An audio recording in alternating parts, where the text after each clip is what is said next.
there, welcome back. Today we're going to do something a little bit different, and I am going to try a video on how I edit some of my photos. And today we're going to look at focus stacking. A few people have asked me how I focus stack and what software I use for focus stacking.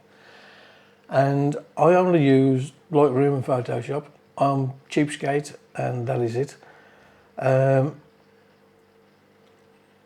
I'm going to do a photograph that I did in last week's video with the wheat field looking up at the tree. It's a beautiful little scene. So let's jump into OBS Studio, which is what I use to capture screenshots, and let's start that record going. We're now going to jump into Photoshop. I have edited these three files. What I do normally with me focus stacks is I'll edit the however many photographs, on this case it's 3, in Lightroom. I'll just literally edit one photo and sync the other 2 so the settings are all the same. Then you've got the option to either load up in or load as layers in Photoshop straight from Lightroom, or you can close Lightroom, reopen in Photoshop, and I'll show you how I do that right now. So let's jump into it. And first of all, as you can see, I've got these 3 images loaded up here. There are 2 ways to do this in Photoshop. Go up to the top toolbar, and click on File.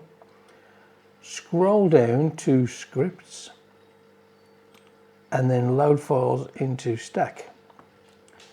Click on this and you'll get this dialog box come up. Now, there's 2 ways to do it. If you haven't already opened your 3 files up, you can click Browse and open the 3 images from there, or if you've already opened your images, you have the option to add open files. The noise you can hear is Betsy. She's got a bit of a cough today and she's walking away. You probably hear the toes tiptoeing about on the tiles. But yeah, click Add Open Files and the 3 images will open. Click on Attempt to automatically align source images and click OK. This takes a little bit of time, and as you can see, you will notice the focus breathing in the images. We'll come to this in a bit. Photoshop is quite good with this, and what will happen now, let me just bring up the layers panel. You have got your 3 layers, one on top of the other. The next step is to select all 3 images. Let's try again. And then come up to Edit and Auto Blend Layers. Make sure that Stack Images is ticked. These 2 come up automatically, I'll leave them on. The Content Aware Fill Transparent Areas is what you do want on, because due to focus breathing, you will get a little gap around the edge of your images. And what this will do is it will use the Content Aware to fill in the transparent images, the transparent areas on the image. So again, you just got to wait for a little bit while Photoshop does this little magic. And it's almost there. We're now just filling in the transparent areas. And what you will find is you have, scroll down here, just wait for it to load. My laptop is slow, I need a new laptop. Any recommendations on laptops, drop me a comment. This thing is just old now and it does me head in, it proper does me head in. So, I did have a MacBook, broke. So I'm now using this Windows version, which I hate Windows updates. They They wreck your laptop, they do. Anyway, what we have now, you can see these little marching ants all around the edge of the screen. Just click deselect. If that's not there, click on select and deselect there. But we have now 3 layer masks, one for the foreground, highlighted in black, one which is getting the midground, and the third one which is just doing the background. So I think I focused somewhere around here, right down here. Then the second one was about there, and the third one just at the base of the tree. So this is how I stack in Photoshop. And because you've got layer masks, or the 3 layer masks that are open, you can zoom in on your image and check there are no little discrepancies in the image. If there is, you can just click on the layer mask and adjust it and get it perfect. So yeah, next thing I'm going to do with this, I am just going to do a little bit of editing on this image, and looking at it, it just needs these lines just darkening a fraction, I think, the leading lines, and maybe just brighten up a few areas of the wheat. So for this, I'm going to come up to filter and open up camera raw filter. This I find is pretty good to start with.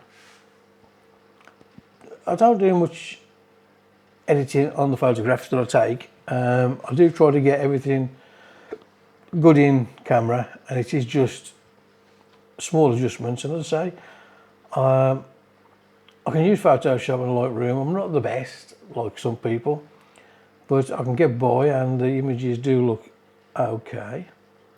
So for this, I'm just going to click on light, and I think I'm going to add a little bit of shadow. Let's go mad and see where it takes us. It is just darkening the foreground mainly, that is, so mainly just drop it a little bit, and I think let's just lighten the image a fraction, just to lighten that weight up. And I'm going to lift the highlights. Normally you could drop the highlights and get a really dark, moody sky like that. But I'm actually just going to lift it a bit, and maybe just lift the whites, because again the white is going to boost the wheat. So I'm not going to go mad, just a little bit. Then I'm going to select a brush, and I like to have the flow somewhere between 50 and 60%. Feathers, it's 100%. Come down, and let's just drop the exposure. I'm going to drop it a lot, just so you can see where I'm going. Drop the shadows as well, and up the blacks. This is just so that I can see exactly where I'm going. To make your brush bigger and smaller, you can just use your left and right arrow keys. I'm going to paint in there. I'm just going to paint in there. There's a little bit of dark there. I'm going to get a little line. Just going to paint that shaded area there, and maybe there. As you can see now, it is over the top. So what I'm now going to do is I'm going to reset all of these, or if they even bother trying to reset,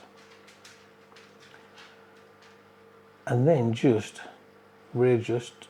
So just get very slight adjustments on this. You don't want much, just small amounts. That way it won't look out of place. As you can see, moving right along with the shadows, it does just darken it that little bit. Just going to move the black a fraction as well. And I think that looks okay, to be honest. If you want to, you can create another mask, and again select another brush. And this time we can set everything to brighten things up. Let's just move the exposure on the whites, and we can get a slightly bigger brush, and we can just paint literally just a little bit over here, and maybe down here, and then let's have a look. My laptop's froze. Can you believe it? This laptop, it proper does me head in. Really does. So, there's with no adjustment. You can see it's just brightening a fraction.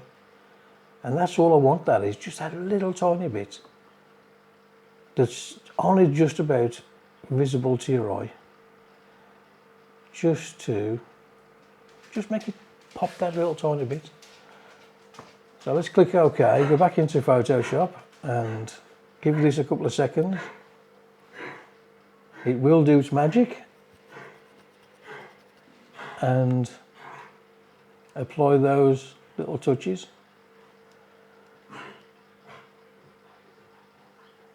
We do something, we've got the little wheel scrolling around, look. So I'll just wait for this to do its stuff, if it's ever gonna. I think my laptop's froze. No, it's still going. Just slow, so this laptop is slow. I do need a new one. And there we have, just popped.